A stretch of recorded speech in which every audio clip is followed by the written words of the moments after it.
Moving on to the US now, the longest government shutdown in history is entering its 38th day. A federal judge has blocked the Trump administration's plan to slash food assistance for millions of low-income Americans, saying the decision had been political.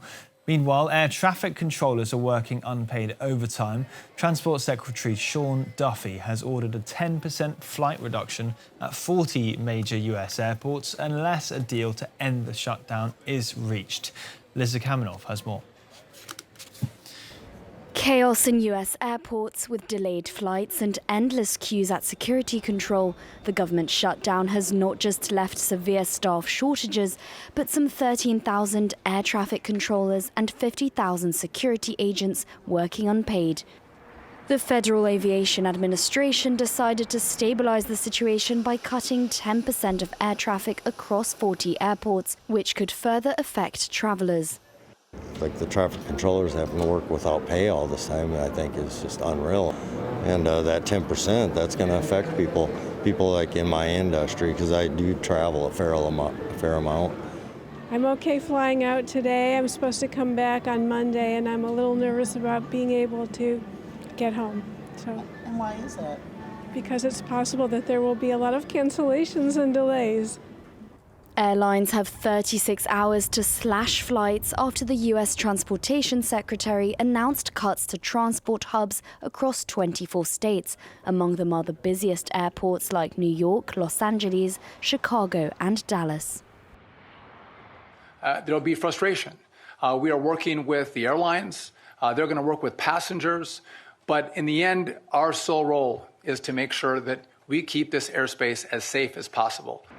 The FAA's reduction plan, which excludes international flights, will begin at a 4% cut on Friday before escalating to a 10% cut next week.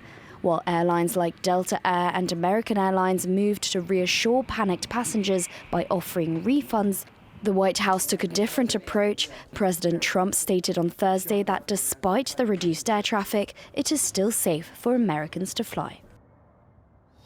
Well, for more on this story, we can welcome Sean Safford, who's Associate Professor of Economic Sociology at Sciences Po University here in Paris. Thanks for speaking to us here on France 24. Thanks for having me. So perhaps just explain for viewers outside the US why exactly this shutdown is happening and what these effects are that it's having.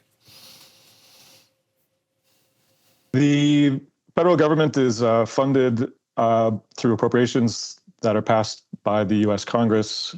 The U.S. Congress has, of course, two chambers, and in the Senate, that has to pass by 60 votes. The Democrats are just under 50 votes in the U.S. Senate, but because of the way the rules work, they are in a position to basically block passage of the budget. What they're holding out for is in the current continuing resolution, that budget would basically result in a huge increase in healthcare premiums for people who get their healthcare through the Obamacare system. And so the Democrats are holding out to try to ensure that that doesn't happen. And it's already become the longest in history. How are ordinary Americans being affected by this shutdown? As you just said in that report, you see that it has an effect on the air traffic controllers, but it has an impact on any number of things. The SNAP program is the way that food aid is given to people who are near the poverty line in the United States. That is under threat right now, and just a whole range of government services and government data are in abeyance right now. So. For instance, we don't know what the unemployment rate is. We don't know, just a whole range of, data is not coming out of the federal government. And so the information is just not getting out to where people need it. And as much as the Republicans are blaming the Democrats on this, it comes at a difficult time for Trump because his disapproval ratings are low. We're well into disapproval territory now, and since he came in, I think the net is down about 18%. Does this mean moderate Americans are turning away from MAGA?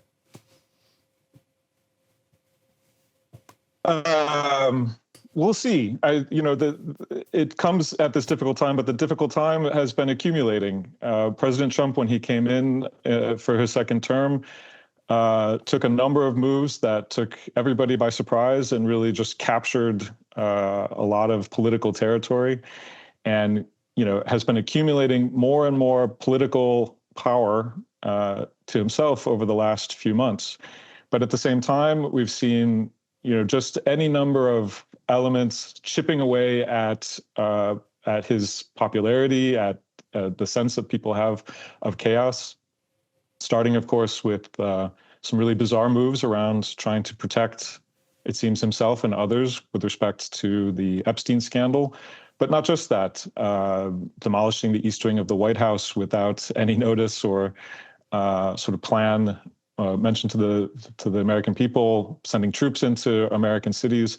All of these things have created just a rolling sense of chaos and stress within the country, so that it seems to finally just be accumulating to the point where people are stepping back and questioning really whether all of the power that's been accrued to this one person is really warranted.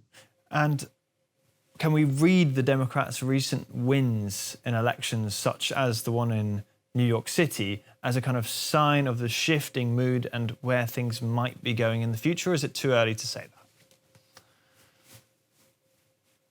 I think certainly in New York City, there's no doubt that President Trump has not been popular for quite some time. What's more interesting in the elections that we saw, on Tuesday, are that we've seen a significant shift in, the suburbs of New Jersey and people coming out in Georgia and even Mississippi, which does suggest that there's been a softening among the people that President Trump really needs to maintain this incredible role of power that he's, been on for the last several months.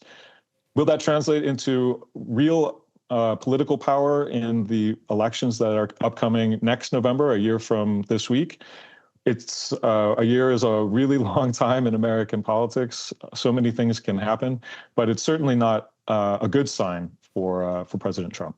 And something like this shutdown, then, do you see it more as a sign of the kind of resilience of American democracy, showing that action can be done even by the minority party? Or is it a dysfunctional aspect of American democracy where the whole system can just collapse and people can stop getting what they need from the government? I mean, I think the answer is both. The way, the reason that President Trump has been able to accumulate so much power in the last year is because the Republicans control the House of Representatives, the Senate, the Supreme Court, and of course the presidency. We've seen some of the states, particularly California, New York, some of the states that are led by Democratic governors, trying to take some actions to uphold the separation of powers and the checks and balances system in the United States, but they're relatively weak. And so this action on the part of the Senate Democrats to stand up and take a stand on this one particular issue was a big gamble, and it's frankly not clear yet whether it's paid off, although I think at the beginning there was some pessimism. It was not clear that this was going to be enough, but I think as it's gone on and as people have started to pay attention or sort of incorporated this shutdown into the broader set of actions that the president has taken, it's contributed to a sense of chaos, a sense of drift.